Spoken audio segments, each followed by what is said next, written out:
Hello, welcome to our channel. ఈరోజు ఉదయం మనము ఒక వీడియో రిలీజ్ అయిందని చెప్పేసి ఒక వీడియో పెట్టాము. అప్పన్న అనే వ్యక్తి తను జూన్ 3వ తేదీ రికార్డింగ్ చేసిన ఒక వీడియో బయటకు వచ్చింది. ఎవరు బయట పెట్టారు, ఎలా వచ్చిందన్నది మనకు కూడా తెలియదు. మనం సోషల్ మీడియాలో చూసి తీసుకున్నాము. కానీ సిట్టులో ఏదో జరుగుతుంది, సిట్టులో సంచలన విషయాలు తెలిసాయి, సిట్టులో ఇది తెలిసింది అది తెలిసింది అని చెప్పేసి ఊదరగొడతారని చెప్పేసి మనకు తెలుసు. దానికోసమే ఈ తతంగం అంతా నడుస్తుందన్నది కూడా మనకు తెలుసు. దాని గురించి రేపు కూలంకుషంగా మాట్లాడదాం. ఎల్ముండలగాడు వచ్చి మాట్లాడుతానంట, అందరూ వస్తున్నారంట. ఎల్ముండలగాడికి ఇంకొకడికి సమాధానం చెప్తూ రేపు మాట్లాడదాం. కానీ ఫ్రైడే ఈవినింగ్ కదా, రిలాక్సేషన్ అనేది ఉండాలి. మనిషి అన్న తర్వాత కొంచెం రిలాక్స్ అవ్వాలి. ఇప్పుడు పక్కనోళ్ళు జాకీ పెడితే అదొక అందం చందం, కానీ వాళ్ళ జాకీలు సరిపోవు అన్నట్లు నాకు నేనే జాకీ పెట్టుకుంటా అని చెప్పాడు మన చంద్రబాబు నాయుడు.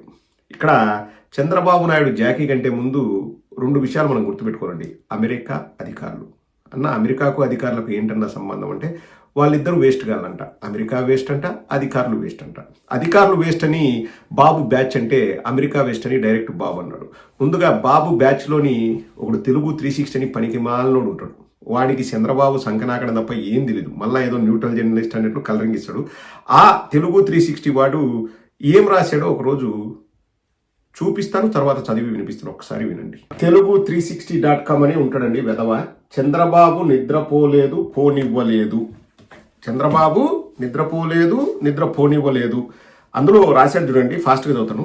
సైక్లోన్ మొంతా తీరం దాటిపోయింది. కోస్తా జిల్లాలను అతలాకుతలం చేసింది. రాత్రి 8 గంటల సమయంలో నర్సాపురం వద్ద తీరం తాకిన మొంతా మెల్లగా దాటి వెళ్ళిపోయింది. బ్లా బ్లా బ్లా బ్లా బ్లా అని రాసుకుంటూ చంద్రబాబు అర్ధరాత్రి వరకు సమీక్షిస్తూనే ఉన్నారు. నారా లోకేష్ రాత్రంతా అందుబాటులో ఉన్నారు.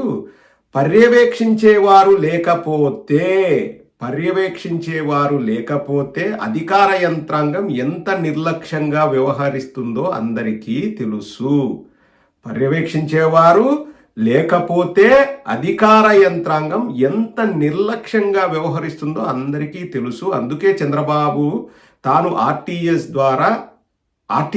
ద్వారా ప్రతి సహాయ కార్యక్రమాన్ని పర్యవేక్షిస్తానన్న సంకేతం పంపారు.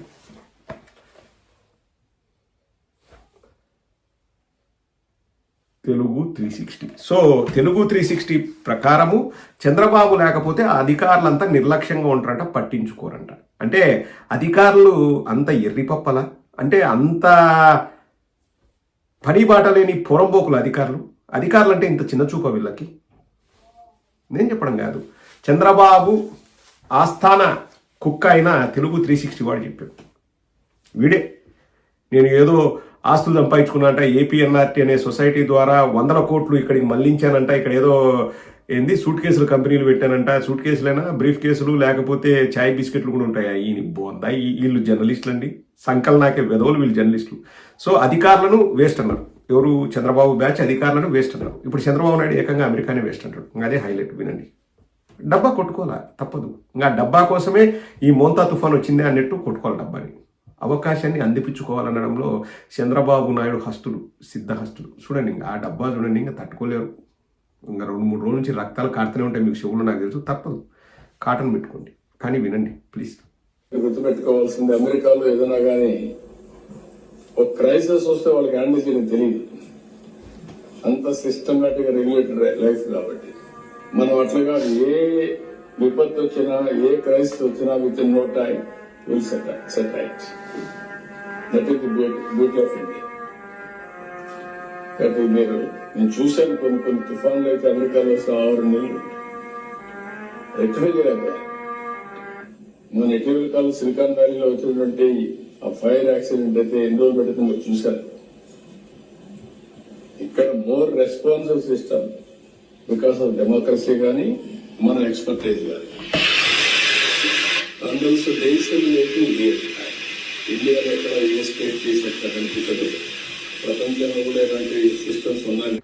రియల్ టైం గవర్నెన్స్ ఇండియాలో ఎక్కడే చేయలేదంట చంద్రబాబు చేసినట్టు. ప్రపంచంలోనే ఉండదంట. అసలు అమెరికాకి ఏం తెలియదంట. అమెరికాలో ఏదైనా విపత్తులు వస్తే ఎట్లా ఆపాలో కూడా అమెరికాకు తెలియదంట. ఎందుకంటే అక్కడ రియల్ టైం గవర్నెన్స్ లేదంట. ఇతను కనిపెట్టినట్ట పుట్టగోసిని కనిపెట్టాడు.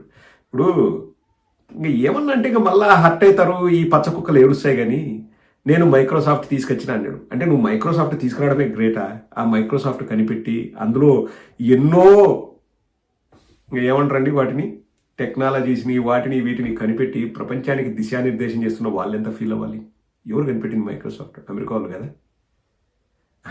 మొన్నటికి మొన్న గూగుల్ డేటా సెంటర్లు తీసుకొస్తే నేను గూగుల్ తెచ్చిన అని కుక్కలు కొట్టుకున్నట్టు, ఏది పబ్లిసిటీ కోసము లేకపోతే దాని క్రెడిట్ నాకు కావాలని అబ్బా కొడుకులు ఇద్దరు అంతా ఆరాట పడినారే. గూగుల్ ఎవరు కనిపెట్టినారు? గూగుల్ ఆఫీస్ ఎక్కడ ఉంటుంది? గూగుల్ ఎక్కడ కంపెనీ అది? గూగుల్ తెస్తేమో నేనే గొప్ప, వాడు గూగుల్ కనిపెట్టినోడు, ఆ గూగుల్లో పనిచేసే సిబ్బంది వాళ్ళంతా వేస్ట్. గూగుల్ నేను తెచ్చింది కూడా నువ్వు కాదు, ప్రధానమంత్రి అదాని వాళ్ళు కష్టపడ్డారు. సుందర్ పిచ్చై ప్రధానమంత్రికి థ్యాంక్స్ చెప్పాడు. కానీ గూగుల్ నేను తెచ్చిన అని ఆ తేవడాన్ని ఎంత గొప్పగా చెప్పుకున్నావే. నువ్వు సన్నపిన్ను ఛార్జర్ అన్నా కనిపెట్టినావా? ఇప్పుడు నువ్వు టెక్నాలజీకి తాతవైతే నువ్వు సన్నపిన్ను ఛార్జర్ అయినా కనిపెట్టినావా? ఎంత విడ్డూరంగా ఉంటుంది చూడండి. చంద్రబాబు నాయుడు గూగుల్ తీసుకొస్తే అది చంద్రబాబు నాయుడు గొప్ప. గూగుల్ అనేది అంత సొంతంగా పైకి ఎదిగిన గూగుల్ గొప్ప కాదు. మైక్రోసాఫ్ట్ తెస్తే అది మైక్రోసాఫ్ట్ గొప్ప కాదు, చంద్రబాబు గొప్పే. మళ్ళీ ఈయనేం దాంట్లో పాటుపడినాడు, గూగుల్ తీసుకురావడంలో 0 అవుతుంది. కానీ అమెరికాకి ఏం తెలియదంట, రియల్ టైం గవర్నెన్స్ ఇతను చేస్తాడంట, ఇతనే ప్రపంచానికి చదువు చెప్తాడంట. అమెరికా వాళ్ళకి విపత్తులు వస్తే ఎట్లా మేనేజ్ చేసి తెలియదంట. ఫైర్ వస్తే వాళ్ళు సిలికాన్ వ్యాలీలో ఫైర్ వచ్చింది, అది ఎలా కంట్రోల్ చేసుకోవాలో వాళ్ళకి తెలియలేదు అని మాట్లాడుతారు. ఇంకా ఇంతకంటే డబ్బాలు ఉంటాయండి, ఇంతకంటే గఫాలు ఉంటాయా? ఇప్పుడు మైక్రోసాఫ్ట్ గూగుల్ ఒక చిన్న కార్యాలయం మన ఊర్లో పెడితే మనం సంకలు గుద్దుకుంటున్నామే, వాళ్ళకి ప్రపంచం అంతా ఆఫీసులు ఉన్నాయి. అటువంటిది మన ఊరికి ఏదో వస్తేనే నువ్వు ఏదో చేసినట్టే, వాళ్ళకి తెలీదా? వాళ్ళకి తెలియదు అనుకుందాం. మళ్ళీ వాళ్ళ గూగుల్ వస్తే నువ్వు అంత సంకలు ఎందుకు గుద్దుకుంటున్నావు? మరి నువ్వు ఎందుకు సంకలు గుద్దుకుంటున్నావు? ఇవన్నీ కాదు. సన్నపిన్ను ఛార్జర్ కనిపెట్టినావా నువ్వు? చంద్రబాబు నిన్నే అడుగుతున్నా, చెప్పు. సన్నపిన్ను ఛార్జర్ కనిపెట్టినావా? ఏం చేసినావు? 30 ఏళ్ళు నేను ముఖ్యమంత్రిగా 14 ఏళ్ళు 15 ఏళ్ళు ఉన్నా అంటావు కదా. టెక్నాలజీలో నువ్వు ఏం చేసినావు చెప్పు. ఒక్క ఇన్వెన్షన్ నీది ఏదైనా చెప్పు, నీ హయాం లేదని చెప్పు. ఎందుకు ఈ సొట్టకూతలన్నీ? ఇంత రియల్ టైం గవర్నెన్స్ చేసినావు, అది చేసినావు, ఇది చేసినావు అన్నారు కదా. పంట పొలాలు మునిగిపోయి రైతులు ఇబ్బంది పడి నానా అగసాట్లు పడుతూ వీడియోలు ఎన్నో చూస్తున్నా, బయట వస్తున్నాయి. దాని గురించి విలేకరు అడిగిన ప్రశ్నకు ఏం చేసినాడు ఈ పుట్టగోసిలో రియల్ టైం గవర్నెన్స్ ఏం చేసినాడో ఒకసారి ఆయనే చెప్తాడు, వినండి. ఇదే హైలైట్. ఇండియాలో ఎక్కడ ఏ స్టేట్ చేసినట్టు అనిపించదు. ప్రపంచంలో కూడా ఇలాంటి సిస్టమ్స్ ఉన్నాయని అనుకోవడం లేదు. ఈ పంట నష్టం మీద కేంద్రానికి ఏమైనా నివేదిక పంపిస్తున్నారు, వాళ్ళ నుంచి రెస్పాన్స్ ఎలా ఉంది sir?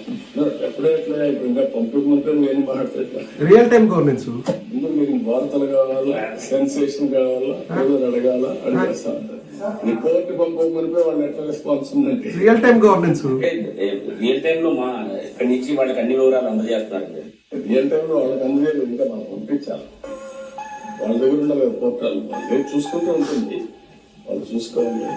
So real time governance లో ఏం చేసినావు అంటే కంప్యూటర్లో ఎటుపక్కకి వెళ్తాన్ని మోందా తుఫాన్ చూసినాడంట. అదే రియల్ టైం గవర్నెన్స్. మరి రియల్ టైం గవర్నెన్స్ లో మనకు ఎంత విస్తీర్ణంలో పంట వేశారు, ఎన్ని పొలాలు ఉన్నాయి, ఎన్ని ఎకరాలు ఉన్నాయి, అందులో ఏం సాగు చేస్తున్నారు, ఆ సాగు చేసిన పంట పొలాల్లో అసలు పంట ఉందా పోయిందా అని నువ్వు మళ్ళీ హెలికాప్టర్లో చెక్కలు కొట్టావు కదా, ఎన్ని వేల ఎకరాల్లో ఏం వేసినారు అనేది రిపోర్టు మన ఫింగర్ టిప్స్ పైన ఉండాలా. సాయంత్రానికి పంపిస్తే రేపు పొద్దున కాంపెన్సేషన్ రావాలి. అది రియల్ టైం గవర్నెన్స్. ఇంకా నివేదిక పంపించలేదంట. డబ్బాలు కొట్టుకోవడానికి టైం లేదా, గఫాలు కొట్టుకోవడానికి టైం లేదా చంద్రబాబు? బా 3 రోజుల నుంచి అండి నరకం చూస్తున్నారు రాష్ట్ర ప్రజలు. ఏంది ఆ టార్చర్, ఏంది ఆ డబ్బా, ఏంది? ఒకడైతే ఇంకా అసలు కుటుంబాన్ని వదిలేసినాడు. ఇంకా ఆర్తనాదాల మూడితే అయితే పెళ్లికి 15 నిమిషాలు కరెక్ట్గా పోయినంట. అందరూ ఏమనుకుంటారు తెలుసా, ఒక్కడి సినిమాలో మహేష్ బాబు పరిగెత్తుకుంటా దిగి వెళ్ళారు చూడండి లాస్ట్ మినిట్లో. అందరూ అవ్వక్ అవుతారు చూడు, అబ్బా వచ్చేసాడు ఇతనేనా ఎస్పీ, ఆ టైప్లో దిగారంట. 15 నిమిషాల ముందు ముహూర్తం అంటే అంతవరకు అసలు వాళ్ళ తమ్ముడి కొడుకు పెళ్లి ఉందని కూడా పట్టించుకోలేదంట. నిద్రాహారాలు లేవంట డెబ్బరం. మా సైడ్ ఒక సామెత ఉందండి, ఎచ్చల కూతలు ఇచ్చలేవారాలు అంటారు. అది మా స్లాంగ్లో ఎచ్చల కూతలు ఇచ్చలేవారాలు అని. దీనికే ఆ మాటలన్నీ ఎట్లా పుడతాయి, ఆ సామెతలన్నీ ఎట్లా పుడతాయి అంటే ఇటాటి అతి చేసినప్పుడే. మీరందరూ గట్టిగా ఒకసారి అనండి, ఎచ్చల కూతలు ఇచ్చలేవారాలు. చంద్రబాబు నాయుడు బ్రాండ్ అంబాసిడర్ దానికి.